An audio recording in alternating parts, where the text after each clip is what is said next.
So I am the daughter of Mustafa Abdusalam, the daughter of Shirley Alexander, and I'm a mother, a sister, a daughter, all of those things and all of those titles. And with that, I hold those titles very dear to my heart because I like to give and pour into those that are around me.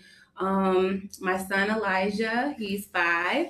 He'll be 6 in November. I'm married, male to male. My husband Julius, he's a defender Cool. who I love and adore very much so. And so, yeah, that's a little bit about me. I don't like talking about me too much, but Oh, thank you we'll for have to get asking. past that, Janae. So for those watching live or watching the video later, apparently I was on mute to start with, but y'all know who I am. But you caught what Janae was introducing herself. But real quick recap, obviously back again with Real Talk with Caleb. And we're just discussing difficult discussions create change with Master Sergeant Janae Stokes. Is it all right if through this, hopefully it's not seen as unprofessional, but what do you go by? Yeah, call me Jay, Janae, Jay Stokes, whatever you want Okay, to call me. Jay, I like Yeah. it. So that's what we'll refer to you as throughout the rest of the show here, if that's all right. Obviously, people listening in on the past, I usually do this in a civilian capacity, if you will. And we just go about first names, but I'm trying to reach the audience more so here in our deployed location. But I feel it's applicable to everyone. If you're a human being, then these types of conversations are applicable to anyone. So that's why it's a little bit different for us today. And like I said before, in an office setting, in a different environment, so you might hear some phones ringing, you might hear some people talking, but just press through with it. And obviously, we got COVID still around, trying to keep a little bit of separation here. But opening thought. So before we get to that thought, though, I love starting off with quotes, Jay. And I know you had previous conversations, you kind of given us or given me a quote that you liked. I'd like you to share that with the audience and kind of why it's important to you. So the quote that I gave two quotes. But one of them that came to me first was, "You cannot change the world by being just like it." There's so much power in being unique and being yourself. And I got that quote from a mentor of mine, Mr. Bell, you know him. Oh yeah. And before I left South Dakota, and that rang bells to me. It rang truth to me because a lot of the things that I do in my life and in my career, it's always been different. And so he encouraged me, and with those words, I value those words because it's the leaders of today that we need to do things that are different, innovation, all of those different things is how we get after being successful. And then my second quote by Maya Angelou: "People will forget what you said, people will forget what you did, but people will never forget how you made them feel."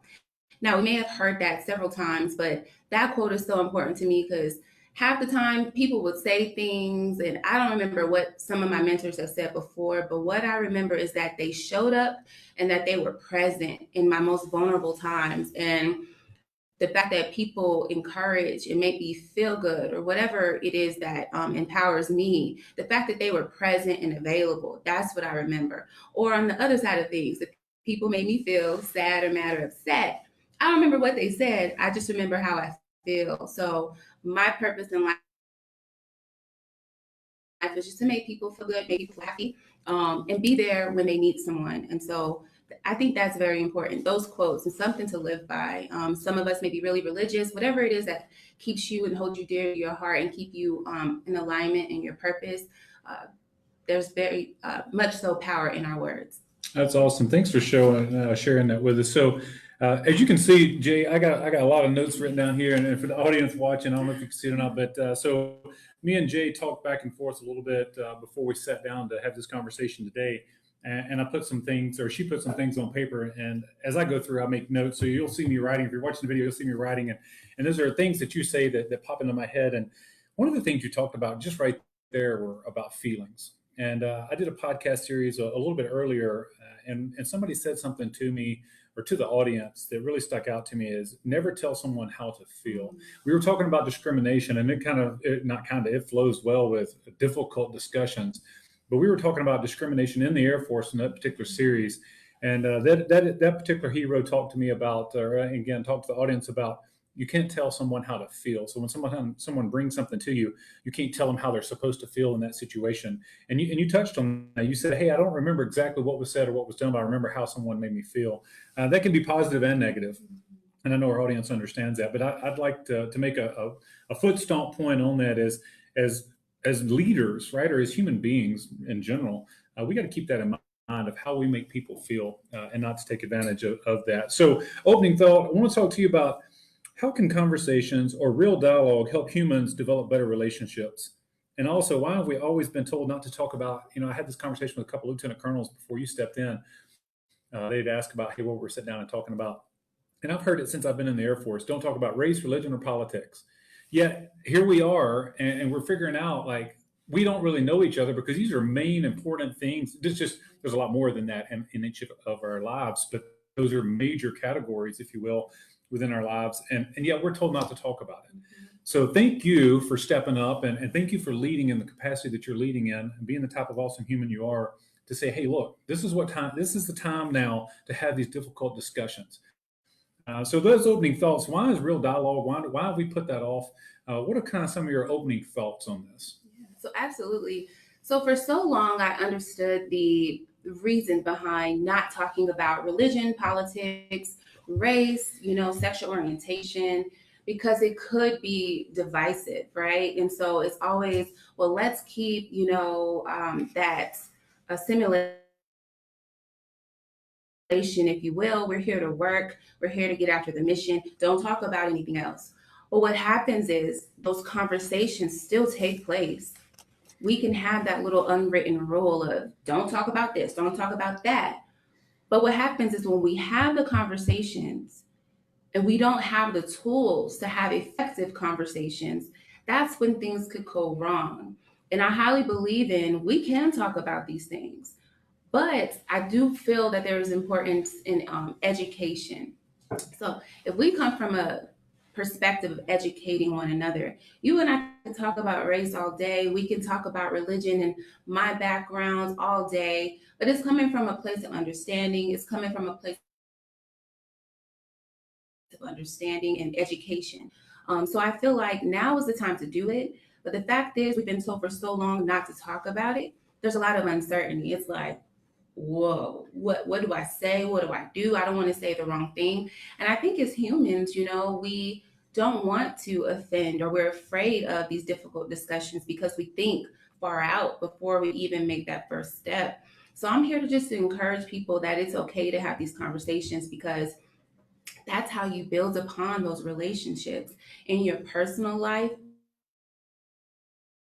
and in your professional life. Because how are we truly understanding the people that we work with and for? We're brothers and sisters in arms. If we can't talk about these things, we don't really know each other. We don't really understand our struggles. If I can't talk to you about what's going on in my everyday life, who else can I go to, especially in a deployed environment? So I think it's important that we have the conversations, but also have the tools and steps to effectively communicate. I think that's so important.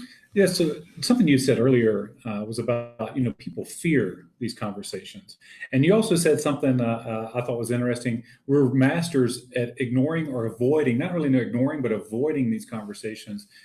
And I think you're hitting on it a little bit, but if we could pull the string or pull the thread on that, I'd like your thoughts or perspectives on first, why do we fear it as humans, in your perspective, right? And I know you're not speaking for the entire Air Force, you're not speaking for the entire human race, if you will, but just through your experiences, which are very, very valuable, why do you think we fear it, and why do we become such masters of avoiding it? Right. I don't know if you've ever had a leader or just someone in your life who you just knew that avoided conflict or just avoided Never. confrontation. Somebody the other day just mentioned, yeah, that person doesn't like conflict. And rightfully so. Nobody wants to ruffle feathers or look like that person. And I think we avoid conflict sometimes as the human race, or just as humans, because we don't want to be perceived as X, Y, and Z. And also, we're afraid of, especially in the military, we're afraid of reprisal. We're afraid of that loss in relationships. We're afraid of those high stake, high risk situations. And so I think that it's inevitable where we're always fearful of the unknown, just naturally as humans, because we don't want to ruin those relationships. We don't want to ruffle feathers. It could be anything as simple as giving negative feedback. Sometimes we don't even know how to do that. And it can come off as, okay, maybe this person will perceive me as being a toxic leader if I did that. How would that reflect on my leadership? It's so many things that we think about that prevent us from just having a discussion. And I think we overcomplicate it as well. So. That's a great point. We definitely overcomplicate it, but there's some truths too also of the fear portion of it. And so this was something I'm continuously trying to learn, right? And so I think the day we stop learning is the day we start, start to die. So when I was speaking back on a few other podcasts, people were talking to me about, I might approach the situation as an example, right? I approach the situation. I don't have a problem with a difficult conversation. I've never had a problem with that. I had maybe a thick skin, you could say, or I really didn't care what other people thought of me just because of my background, my upbringing. And I just assumed that other people were the same way. Like if you couldn't handle a difficult conversation, then that was something on you. Somebody pointed out to me and said, okay, well, Caleb, you're not an only. If you look around the space, and not to take you off track, Jay, but we're having a conversation about having difficult discussions, and I have to be careful I don't just go down into a difficult discussion itself. But I'm not the only. So when I walk in a room, David Goldfein, General Goldfein, had talked about this. I'm not an only. And so when we talk about it from a racial standpoint, if you will, of different ethnicities, I don't have that fear that someone else might have. I'm not the only female, as an example, or the only African American, as an example, or any other, stipulation you want to put on that. So it might be a little bit easier for me to come into these conversations and not have fear. So as leaders, as human beings, we need to be cognizant. You do a great job of pointing that out. There are people in the room, whatever that setting is, that do have fear, and they will become a master of avoiding these conversations. Not because the conversations are difficult to have, but like you pointed out, the potential repercussions. Sometimes, I've never seen a repercussion like that. I just never have. But I'd be very naive to think they don't happen. So we have to also be cognizant that there are things that people have seen, have experienced, that causes fear or avoiding of conversation. So as leaders, what would be, real quick, your advice to leaders in these situations, whether they're an only or not, to be aware of this? What advice would you give them to say in this situation, this type of situation? Yeah, so we all come from different experiences, different backgrounds. I have never been the one to also shy away from difficult discussions. I've always been that person that I'll think about it for a little bit, and then I'll say, hey, I wanted to clarify. Sometimes I may not have always been as tactful, but some people have different experiences. And what I would say to those that have never experienced these conversations before, it just starts with practice. So maybe your upbringing has encouraged you to speak up. Sometimes we come from backgrounds where, and a lot of this stems from our childhood, right? Our upbringing, childhood traumas or childhood experiences, and that leaks over, if you will, into our adulthood. And so if you come from a background where your parents stated, stay in a child's place, you don't need to be in my business, right? Or maybe you were encouraged to make decisions early on. So if you're the leader that goes into a room and you're comfortable with bringing up those hard conversations, or if you know that something is going to impact the mission, or you're comfortable in that, I would just encourage those to emulate or to seek guidance from those who are comfortable in that space, because it's not easy when you're going up against conversations about race, because it's emotionally driven, right? But it's okay to seek out mentors, or seek out your board of directors, say, hey, how does this sound? What do I say? What do I do? To have those checks and balances. And so I think it's important to, and we'll get into it, about practicing at the end of the day. So you still may be comfortable with it, but everybody that you come in contact is going to be different. Yeah. And being flexible as not even just a leader, but as a person. I wish I would have known that early on in my adult life, to be flexible in my approach, because the way that I've always been is not going to work for me now or work for my subordinates here or my peers here.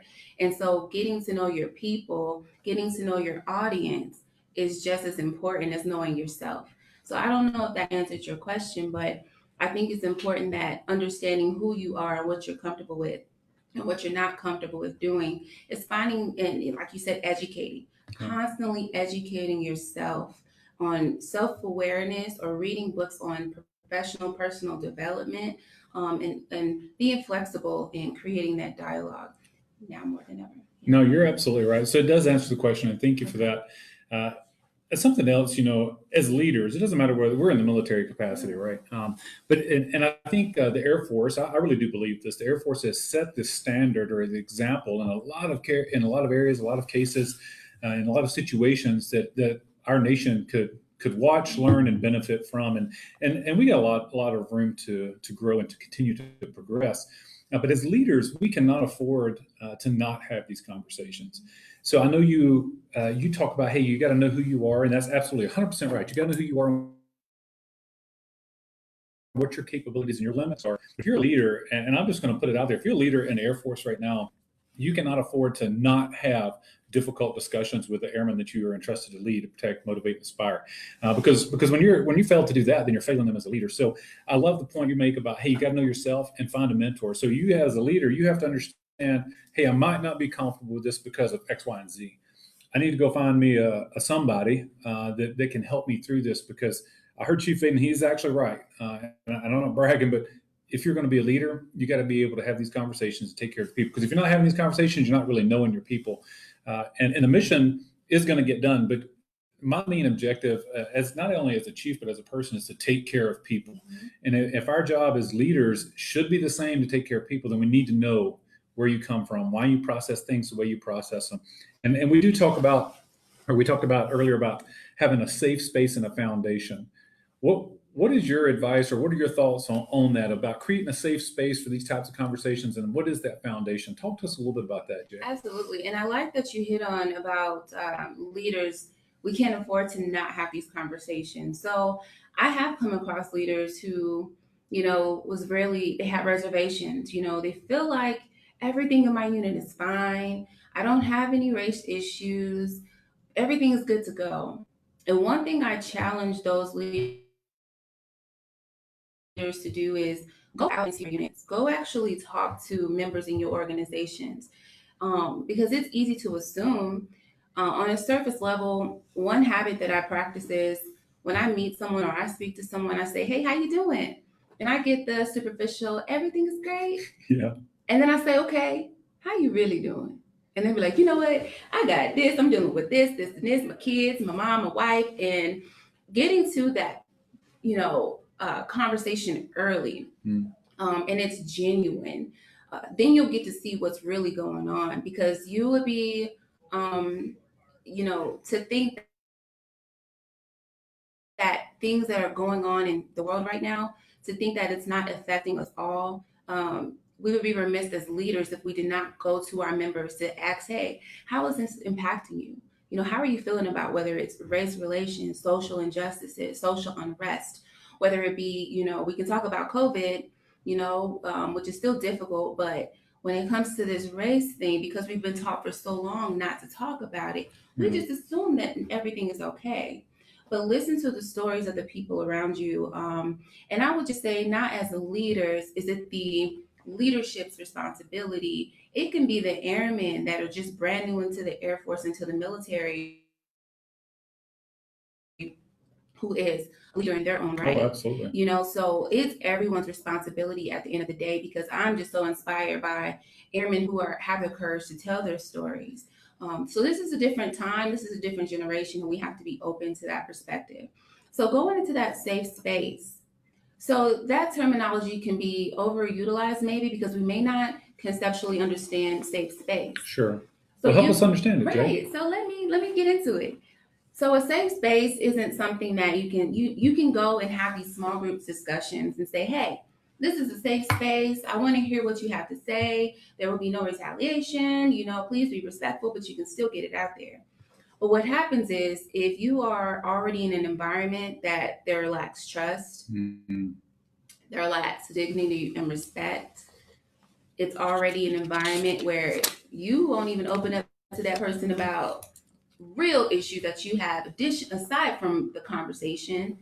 So it's important that you create that safe space prior to your small group discussions about race or the conversations that are going on today, because sometimes we have to get back to the basics with communication.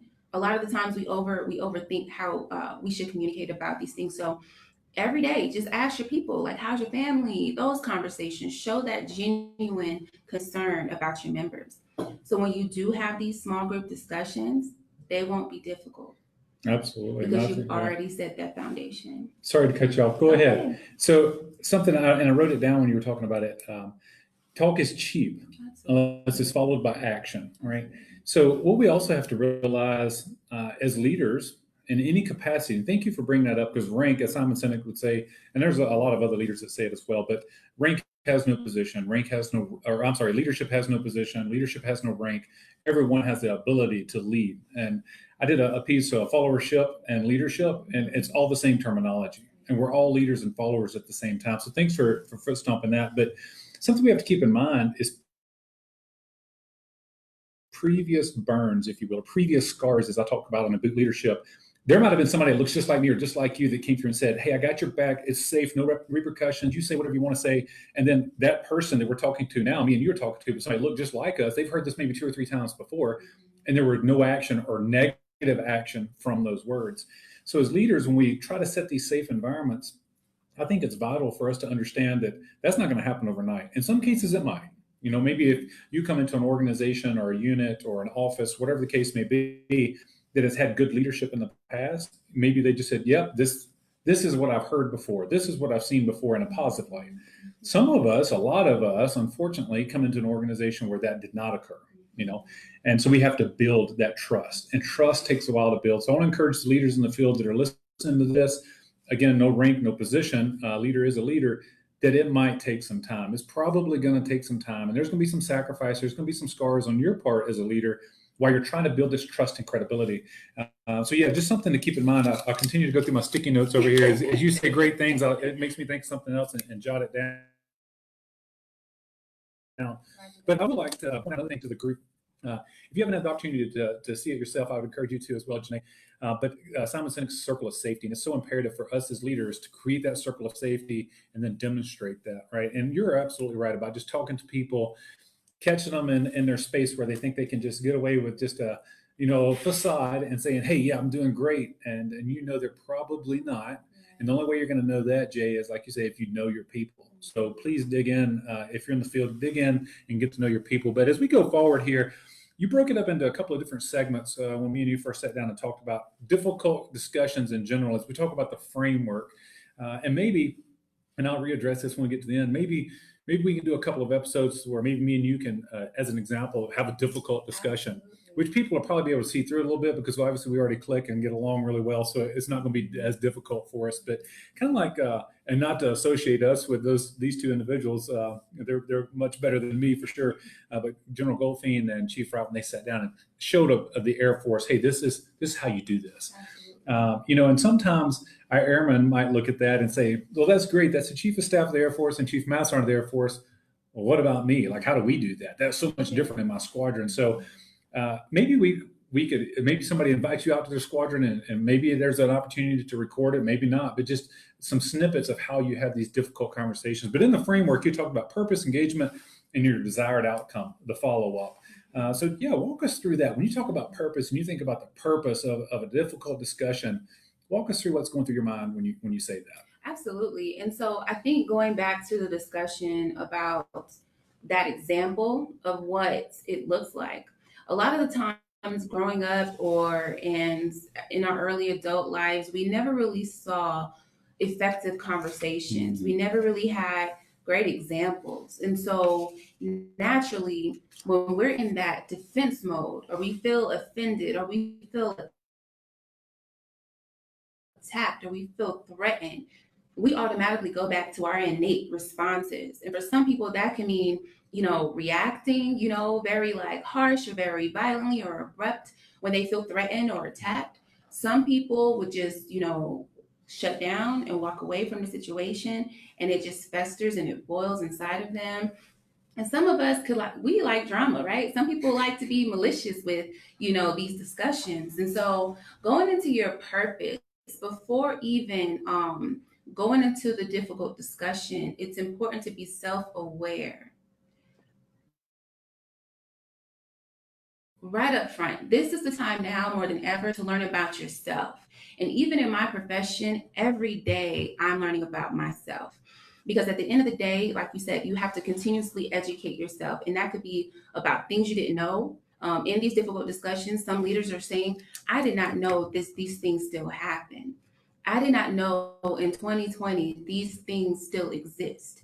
So if that's something that's triggering or alarming, continue to have these conversations. So being self-aware, understanding what your triggers are.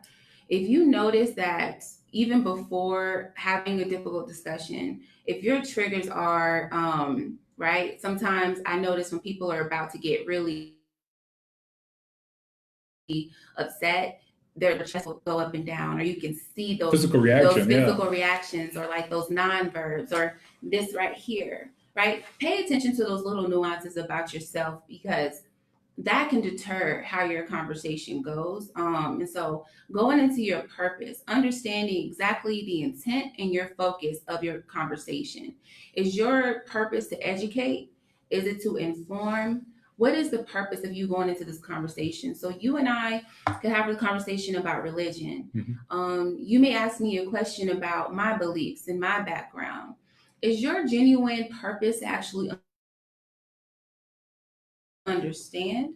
Or is it really just to say, nope, my religion is bad, right? Yeah. What is the purpose? Because that's going to determine your engagement and how that outcome is going to be. And ultimately, these are just 3 key steps that could help us as we practice every single day.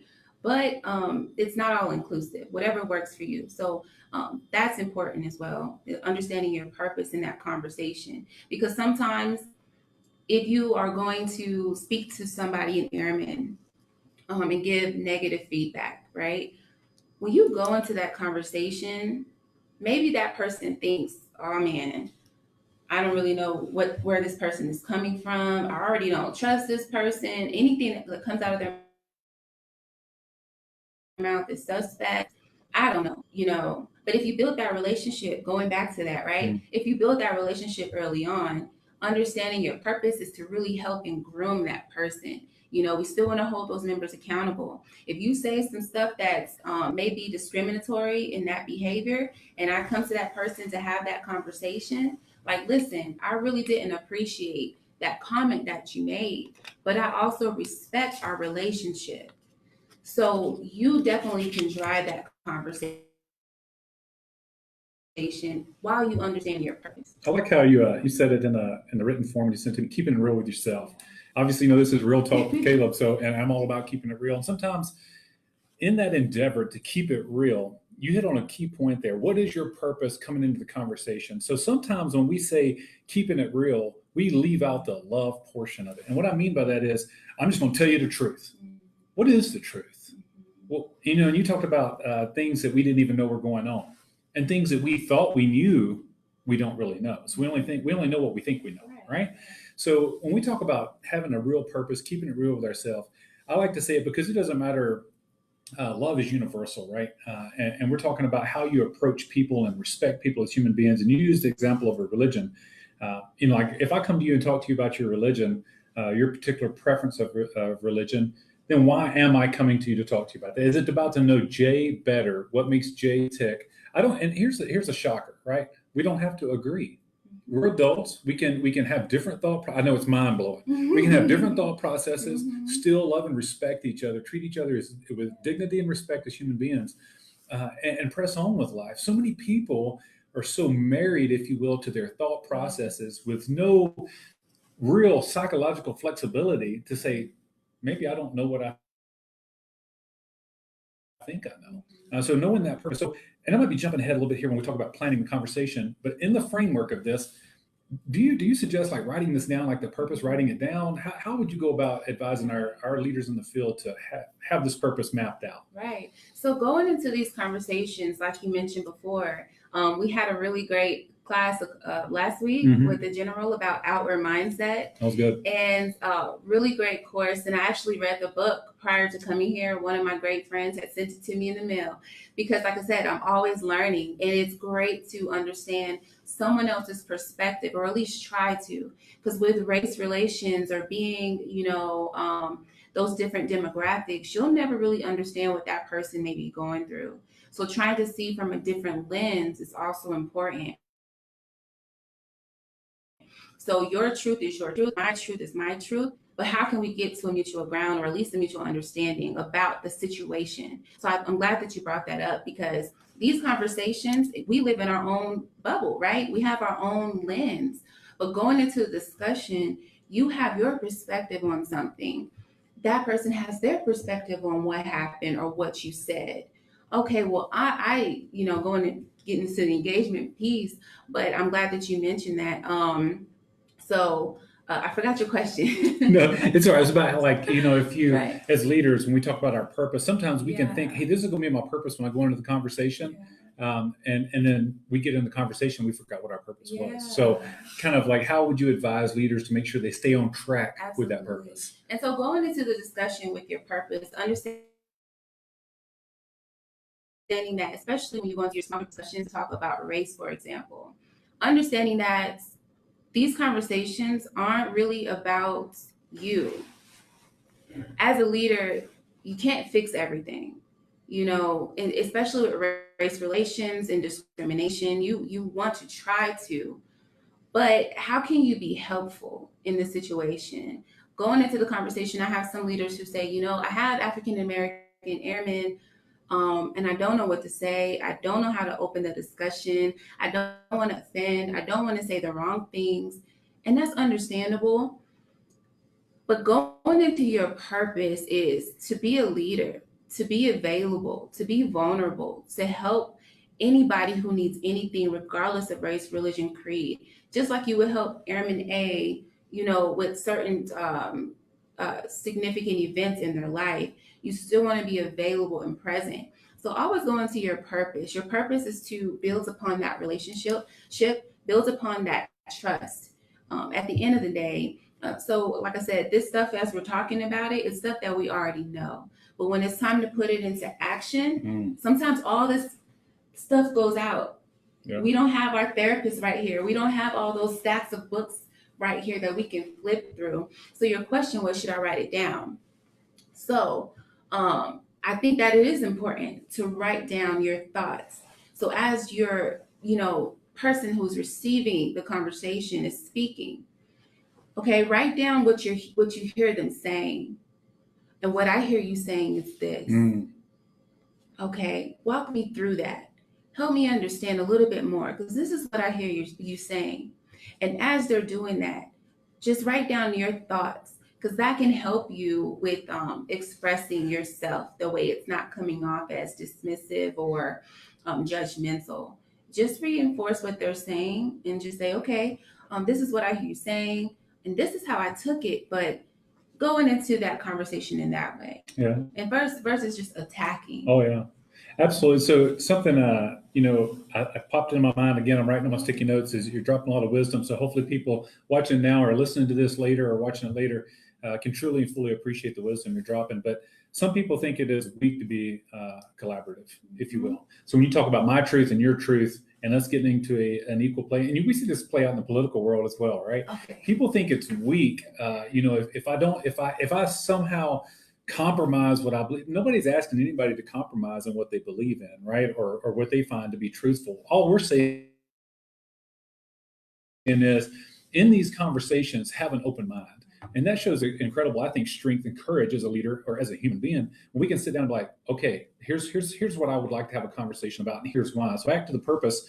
I have a unique, I guess you could say, background in career in the military, but a lot of drills, we call them rock drills, of going through, if we have an objective, we have a target, and I know you said not to attack, but then in my mindset, I plan for the target, I plan for the mission, whatever that case is, and we rehearse it and rehearse it and rehearse it to it's second nature to us, right? But we don't do that with these conversations. And there's something else. We think, and I talked to Chief Bass, Joe Bass, about this. She got a kick out of it. I said, and she gave me a high five on it because, it's her world where she just left from training world. We send these adults, so let's not get it twisted. They're adults. We send them to basic military training, and we're talking Air Force specific here. But you can apply this to any organization, whatever training you use in your organization, civilian or military. Send them to basic, then we send them to tech school. And when they get to the operational Air Force, it's like we don't even. Oh yeah, you talked about your feelings and stuff, and that's cool. We're not even doing that anymore. And what we fail to see as leaders or understand that the bell curve right now is about 20, the mid 20 range of airmen that are coming into the Air Force. That's how old these adults are. So they've had, let's just say 24. They've had 24 years of existence before they run into me and you. And they know what they know. They've been exposed to what they've been exposed to. They've been raised how they've been raised. I'm not passing judgment, but we recruit airmen not on purpose. Like, it's not like we go find murderers and recruit their children, but we recruit people that have murders in their background. We have people that have racists in their backgrounds, all kind of stuff, right? Just huge demographic. The Air Force sets the diversity table for us, expects us to be inclusive of that, and that's where I see leaders fall short. We're not inclusive of that diversity. We think that Johnny or Susan coming into the Air Force, they've been trained up in basic training, they're good to go now. We don't have to talk about this anymore. We'll rehearse for hours, days, months, or years on a mission and not do any of this rehearsal. So back to your point, not to take a conversation, but I get fired up about it, is we got to rehearse this. I need to write it down. So I'm the kind of person, I like written things or typed. You can see I'm writing a lot over here, but I like to say, okay, here's my plan. Here's the purpose. And like you said, be able to adjust, just like we will in a mission. We get in a mission, but like, oh, plan A didn't work out at all. Let's go to plan B. And being able to help our airmen navigate through these things. But when you come into it with the right purpose, like you said, it's not about us. It's about that other person, trying to help the other person. I think we're well on our way for having a good discussion. So what else? Is there anything else that you want to talk about in the purpose? Because I think we're really kind of in the engagement piece of this now. But anything else in purpose, and then walk us into an engagement. Yeah, so I want to jump back to what you mentioned. You're dropping some gems. I always like to listen to you because it's just a different conversation that we're just not used to hearing, and to see you leading the way and understanding that and get it after that. I think that's so influential and inspiring, right? So to go back to what you stated, we're a microcosm of everything the United States has to offer. So we come into the military and it's just like, all right, now assimilate and be great. But we can't erase all of the stuff in our upbringing and what our grandma and granddad used to teach us, right? We can't just erase those things. And so that's why we have, complaints, unfortunately, but that's what the process is for. But if everyone could effectively communicate, there would be no need for EO. There would be no need for IG. There would no need for lawyers and grievance processes. And so I think it's important to understand why we need to have these conversations as leaders, which we spoke about. And so going back to that tactfulness, right? Yep. So for me, I used to be a defender, Cool. and soon as I came into EO, I had to adjust fire because my approach to things was boom, boom, boom, right? Very rigid. It was very rigid. Yeah. It took me a while to kind of circle back. Yeah.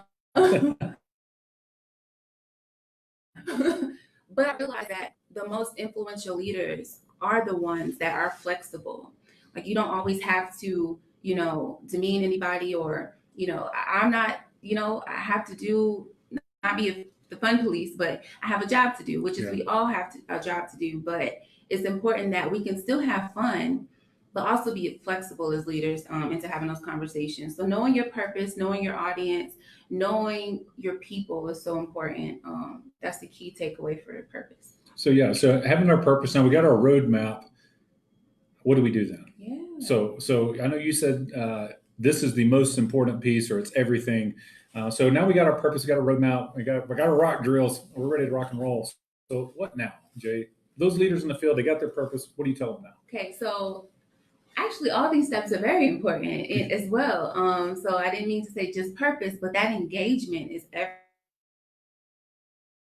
everything. So, for example, you have an airman who states, Chief, I'm having a hard time with the racial tension that's going on right now in the states, in my work section.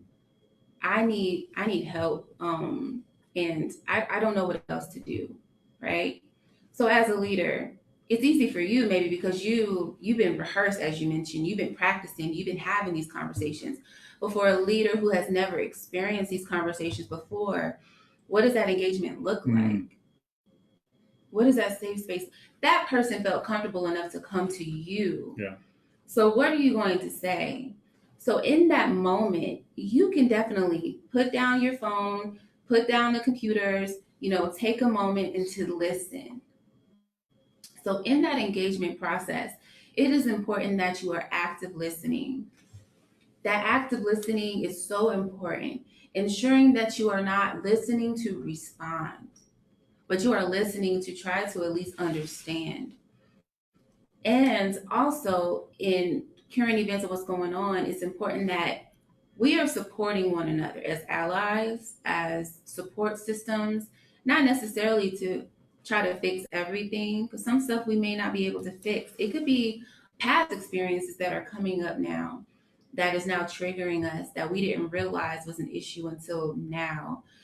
So, as a leader, your job really is just to listen and say, okay, well, what can I do to support you? And I like to use the analogy, right? As a husband, you have 4 kids, right? Yeah. Your wife, every pregnancy, she's in pain, she's going through labor. You may not know what that feels I like, don't. right? You don't know. You don't know. You have no clue. But you know And that I'm not trying to figure it out either. I'm not trying to feel that pain. but you know what support looks like. Yeah. You know that, okay, ice chips, epidural, please, stat, pillows, right? Yeah. Get the ball or whatever it is that she needs. You know that I don't know what she's going through, but I know that she needs my support right now. Yeah. And so that's the biggest thing that I can say is how can I help you? And being in that conversation, speaking specifically about race right now, we're not talking about disciplinary. We can get into that later. But speaking specifically about race is being supportive and understanding that you may have your thoughts and views about this peaceful protesting or the looters or how you feel, all of that, right? And I have a course on unconscious bias.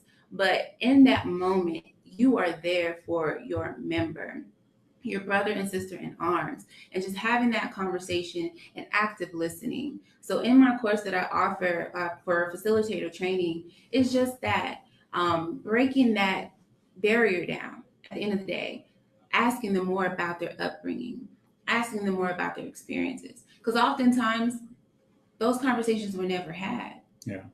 And so now is that opportunity for people to say, a leader, somebody in my chain of command wants to hear from me. What? I'm about to just open up about the conversation. So that engagement is so important and ensuring that you pay attention to your nonverbal cues, right? If there's not enough time right then and there, a set time that you can at least have an hour so you're not being rushed, or maybe 30 minutes, 45 minutes to peel back those layers in that discussion. Some great points. So first, I'm not laughing, and Amy will watch this probably later. And so you use her example, at least in my experience, because Amy would say, and like you said, a leader, you're not there to hear it for yourself. You're there to help your airman, your brother or sister in arms. And Amy, like on our third child, she was having our third child, and I was like, baby, you're okay. I'm trying to talk, right? And she's like, come here. And I get close. She's like, shut up and listen. So that's perfect, because a lot of times our leaders, we need to do that. We just need to shut up and listen, right? Just okay, this isn't about me. And you said that a couple of times, but I think we need to keep saying it because some leaders just don't understand that, which might call into question their leadership ability. But either way, just shut up and listen. And I like how you said put the computer down. There's a lot of times my computer's behind us. You might not be able to see it on the camera, but you definitely can if you listen to the podcast later. But just pulling out the CAT card says a lot, right? So the common access card, if you're a civilian audience, the cards we have to actually open our computers. Just being able to pull that and then just give that person your attention. And you hit on another great point. Maybe we don't have an hour to discuss it. So maybe if you walk in, there's something crazy going on. I can't break away. I'm like, hey, Jay, what's on your mind? You tell me, kind of like you did the other day, like, hey, I'd like to come back and talk to you. And I was like, hey, just well, let's talk about it. We talked in about, I don't know, about 30 minutes or so. Mhm. And I was like, hey, let's put 2 hours on the calendar. Yeah. Let's get it scheduled in. So just having an open ear to that airman, and we say that grade agnostic, to that person. And then you're creating force multipliers. Because like you said, they're like, you know what? Jay, listen to me. Master Sergeant Stokes, listen to me. And then say if you're in a different capacity, obviously, you're going to get a certain reaction out of the position you hold now. But if you're that Master Sergeant, that senior NCO in that unit, that says, hey, you know what? Let me hear about your problems. Young Airman Vaden is going to go back and talk to the other airman and be like, anytime somebody starts saying something about you, like, no, she got my back. She listened to me. Like, and you start creating those other leaders around you, those ripple effects. So thanks for pointing that out. And then something else. I tell our ALS students this back at Ellsworth.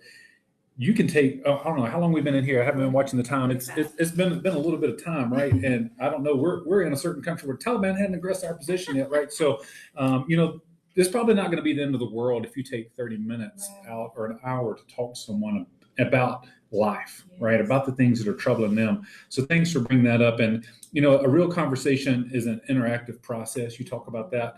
You just touched on that. And any final thoughts, not final thoughts, but thoughts as we move forward, for the audience on engagement, that interactive process. I know and I might be jumping ahead, but on there, you're talking about listen to understand. At least that's the things I'm pulling away from it. Being available for your airmen. But also, sometimes those conversations don't always go like we want. So kind of jumping back a little bit back to purpose. Our purpose was to be open and inviting. But as humans, we make mistakes. Absolutely. So talk to us about that as we kind of continue forward about, hey, what happens when the conversation doesn't go as planned? Oh, yeah. Because those are real possibilities. And I don't want to neglect those situations because that is a real possibility. But I want people to understand that you have control over how those conversations go. So once you pay attention to those non-verbs, once you pay attention, because at this point you should know your people, what makes them tick, what makes them agitated, even if you don't know, because a lot of these conversations are spontaneous. A lot of them come out of nowhere, and you're like, did that just happen? Yeah. Right? But what I want to advise is you have to practice every single day, not just in difficult conversations, but then your conversations just with your peers, with your mom and your daddy, your brother, your sister, right? Practice on communicating at the end of the day. Are you surrounded by people who think like you, act like you, look like you? Are you really challenging yourself? Or are you seeking confirmation bias at the end of the day? How are you growing? If everybody is disgruntled, everybody is jaded, how are you moving past that to become a better human, not just a better leader?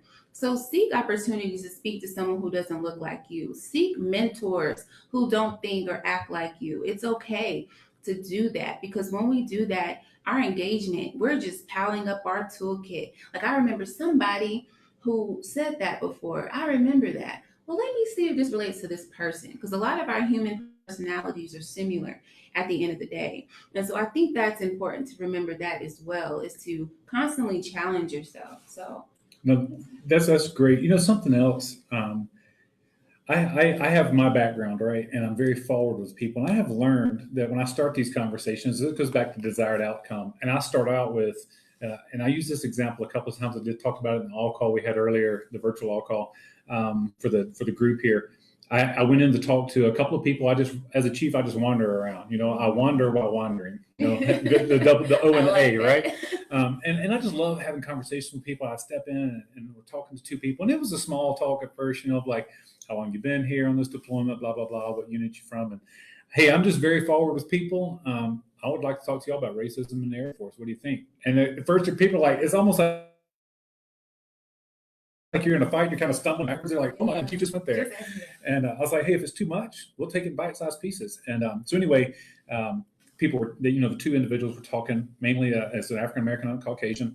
African-American was sharing a lot of feelings, a lot of emotion about and I know the audience understands this. We've talked a lot about racial situations or tensions. Obviously, difficult discussions can have a wide range of topics, right?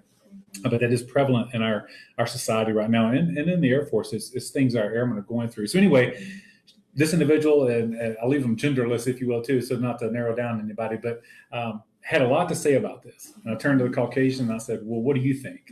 And this individual said, Chief, I had no idea until you brought it up. And then the other person had said, how can it be this way? Now, hold on a second now. And we walked the dog, so to speak, on that. And I said, well, where are you from again? And how many African Americans did you have contact with before you joined the Air Force? And it helped that other person really understand. So where I'm going with that is, when we say certain things, we might not even understand how the other person is taking it. So if you're in that position, what I encourage our audience to do, if you're in the position where somebody says something that offends you, but I, as a leader, came out, my purpose was, hey, I want to get to know you. These are going to be a difficult set of discussions. My heart, you talked about that in your writing too, right? Is a heart. If you're real leaders, you want to do it with your heart. And obviously you want to use good sound judgment as well, but my heart is to help you. My heart is to get to know you. If I say something that offends you, just know I'm not trying to. Help me, right? So that's a big step for a lot of people. A lot of people don't start the conversation off that way. So that when you get into the conversation, be like, this is that, those nonverbals, and even inside where they're not doing that, they just close off because maybe you said something that offended them. So I want to challenge the audience, or encourage, I should say, the audience, is when somebody says something that offends you or strikes you a certain way. Now, obviously, there's different paradigms, if you will. There's some people that do it on purpose. So I'm talking about, if you know a person didn't do it on purpose, help that. Even if they did do it on purpose, you need to elevate it. But individually, that person. So Jay, if you say something and I don't, you're like, whatever it is, it'd be really hard to offend me. But you say something that offends me, I'll pull you aside and be like, hey, Jay, I don't think your intent was this, but just know that when you're talking to this type of person or you're talking to me, this happens. There was another incident where someone said something in front of someone. They used a term that could be used, seen as very derogatory. I pulled that individual aside and said, hey, you're hard on the situation. I know it wasn't to upset or offend that person. Just understand the term that you used and how an African American interprets that term, just based on my experience of what people have told me. I don't claim to know how African Americans interpret every term, but on that particular one, when they talked about working as a slave, you've worked me like a slave, kind of was the comment. I said, hey, just understand. I know your heart, you didn't mean anything by it, but you need to go back and readdress it with this person because I saw their face when you said it. So anyway, those types of things. And that person would probably have never said anything to this individual based on the nature of the rank, right? So anyway, no, thanks for clearing that up and desired outcomes. How would you sum up the follow-up, having an outward mindset? I know you talked a little bit about that, seeing it from their perspective, but also the follow-up, because that gets left out a lot of times. So there's a conversation that goes great or doesn't go great, and then there's really no follow-up after that. Absolutely. And so I do want to touch on a point, those gems, you was dropping them nuggets, made a Happy Meal. So I think that it's important to understand that defensive aspect. We have to be mindful that this is the first time we're having these conversations in the workspace. And I will tell you that while I was quarantined, I had a roommate. She was a major, she is a major, and she appeared to be white female, right?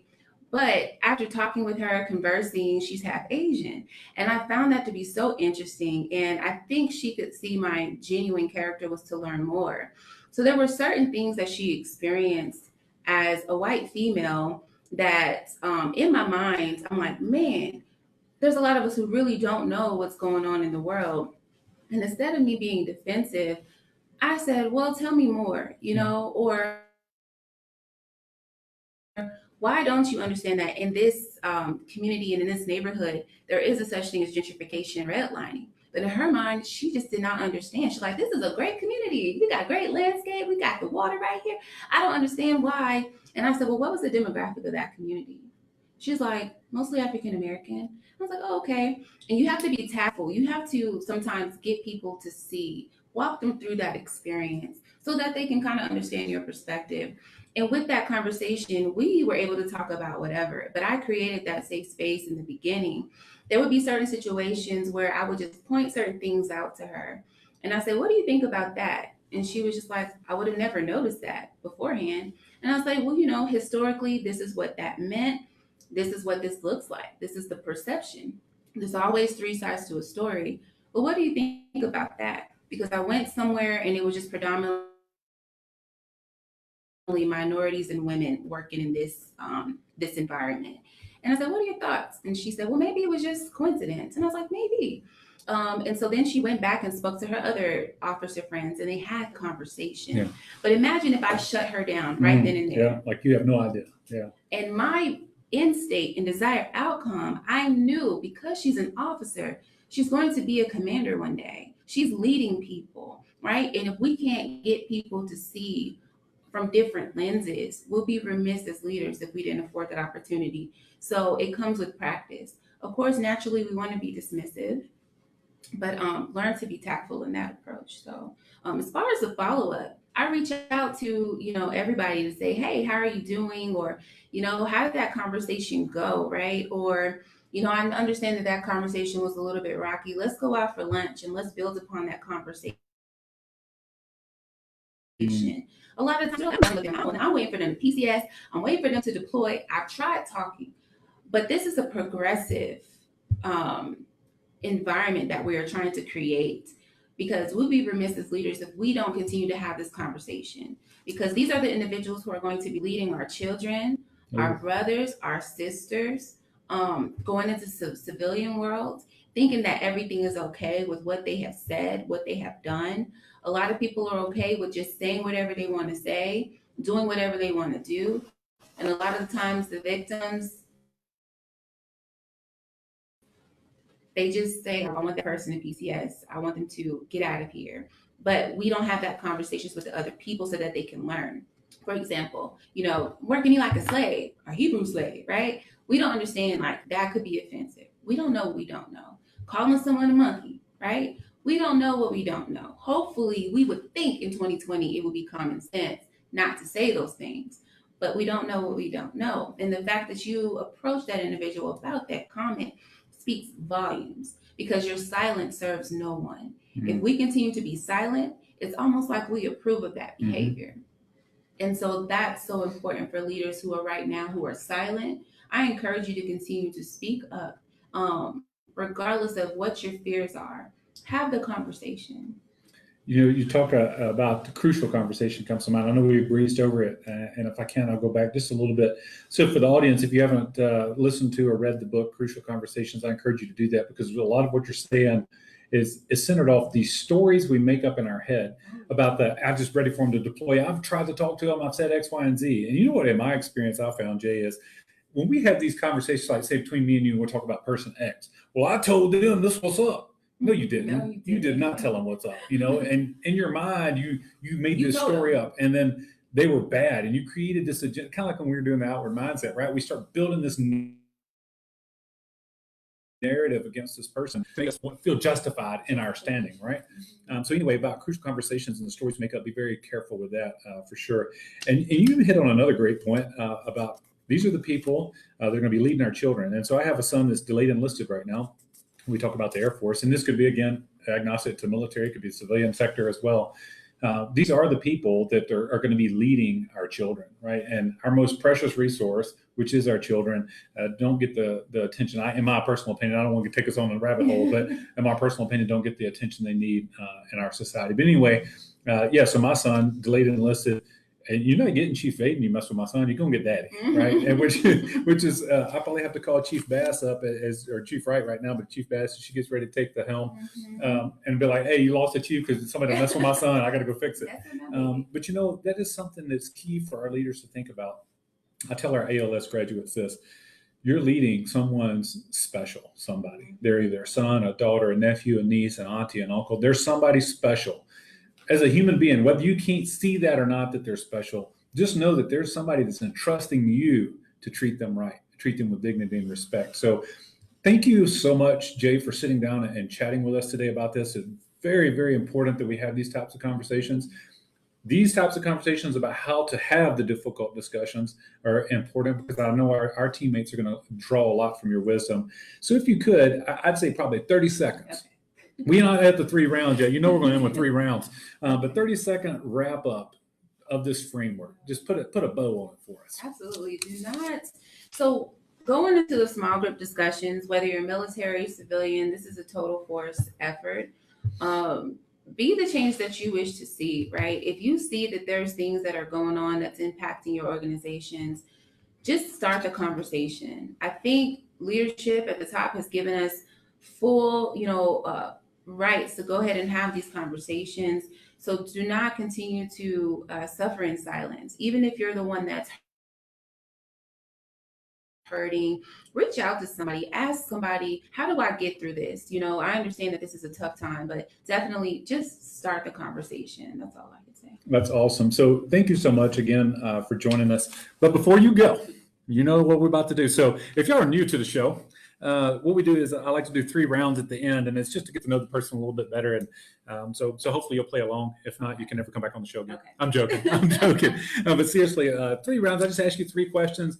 And I know you might have gamed this a little bit, but you're not really supposed to know or think about it. So when I just hit you with a question, you're just supposed to answer. And then so first question is, Jay, how do you maintain, and this is personal, right? I get it. How do you maintain harmony with family, career, life, all these thoughts, emotions that we have as human beings? How do you maintain harmony in all of that? So I feel like it's important, and I'm glad that you asked that question. I was listening to a podcast the other day, and they spoke life to that question. And so she was an accountant and things of that nature, and she said there really is no such thing as work-life balance. But she looked at it as a diversified portfolio, if you look at it in that context. And she was like, well, this is how much time I'm going to give to this situation. So if I have designated like times for my family, that is specifically for my family. Nobody can come in the way of that. I need to have a specific time for my work. We understand stuff comes up, but we have to be intentional about the love and the time we're giving to people, as you mentioned earlier, because we never know when we may not have that opportunity again, right? Or when we retire, we may look back and think, I don't even know my kids. And so being very intentional about that. If it's a pie chart, what are your priorities? Family, faith, your personal and mental health. You need to obligate that specific time to yourself, to your family. So if you know that you have a date night with your kids or whatever, or with your husband, and here comes somebody wanting to intervene, you have to say no. You'll get your time, right? You have to be intentional about that. And that's something that I've put into practice. Somebody's like, hey, I need a favor, but I'm talking to my family right now. When is your suspense? Because we automatically want to put out those fires that come directly to us. And it's taking and pulling us away from other things. So that's kind of been my focus. I have to give a shout out because it sounds like you've been talking to Gina Dawkins. So Gina, if you're listening, she's senior master sergeant, first starting out at Dias. Now she was our first sergeant at Moody there, and same philosophy there. So great minds think alike. You 2 ladies are awesome. Number 2, biggest pet peeve. Like, what's one of those things that just aggravates the snot out of you? I think liars. Oh yeah. I think that a lot of people can relate to that one. Just liars, just to be lying. Just like to hear themselves talk, or like to just make themselves sound greater than, and just people who are not genuine, right? You see right through that. And that's just my biggest pet peeve. Like, just be yourself, just don't be a liar. I hear you 100%. Like I heard we've all heard it. Fake it till you make it. The only person you're faking is yourself. You know what I mean? Like, you're the only one that's believing that mess. And then the last one, what do you hope, Jay? What do you hope we talk a lot about legacy on legendary leaders, which is an aspect of this real talk. But what do you hope your legacy will be? Right. So I think about this every single day. And I spoke to you last week about purpose. Yeah. Really finding out who I am, your purpose, your legacy. What have we been put on this earth to do? And I think whatever your legacy is, whatever speaks to your purpose, go for it. So my purpose in life is to carry on the legacy of my ancestors, of my fathers, of my mothers, and to build a foundation for my children so that they can prosper and be great citizens, because they are a reflection of me and my husband. And so they are my legacy. And so anything that I can do to set them up for success, they might be president one day, or might be someone of a significant status, but to understand that they know what their importance is right now, I have to give that. My husband has to give that. So, and also in the military and the professional aspect, is just to be available. To be a resource for people to go to. I counsel airmen every day, just being available, and so that they can have someone to vent to, and just to know that, okay, Sergeant Stokes was there and she was available. But other than that, just someone that's a bright face that can be there and to educate and inspire is my biggest, I guess, achievement that I'm trying to get after. I don't know. I'm still trying to figure it out, but just be available. So it sounds like your legacy is making better humans. Trying to. That's what I'm talking about. Oh. Jay, thanks for joining us. I know we'll ask if you can provide some contact information for the location here local. We'll attach that to this version of the print, if you will, of our conversation here, or at least a portion of your thoughts behind that. We'll push that out for our team. I'll share a photo version of it on the website and on the Facebook group as well for the audience. I will try to get crafty with creating a podcast because I've looked over at the screen a couple of times and realized it's not actually recording. So that's awesome. It's live, so I can pull it off Facebook, hopefully. So might not have a podcast after all. But seriously, thank you so much for joining us. I've been watching the Facebook. There aren't any questions. If you do have questions and you're watching this later, just go ahead and put it in the comment box where you see the live video was posted. I'll also include a Slido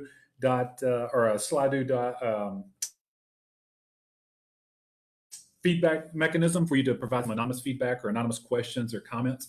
Myself and Jay will be able to read those and see that and get back to you if you leave us some contact. Otherwise, I'll just reply to the comment on there, and it'll be an anonymous comment, and then you'll see my reply on there or Jay's reply. So again, I don't see any comments right now, Jay. Thanks again for joining us, and for all the rest of you, you know the deal. Until we talk again, keep it real. Later.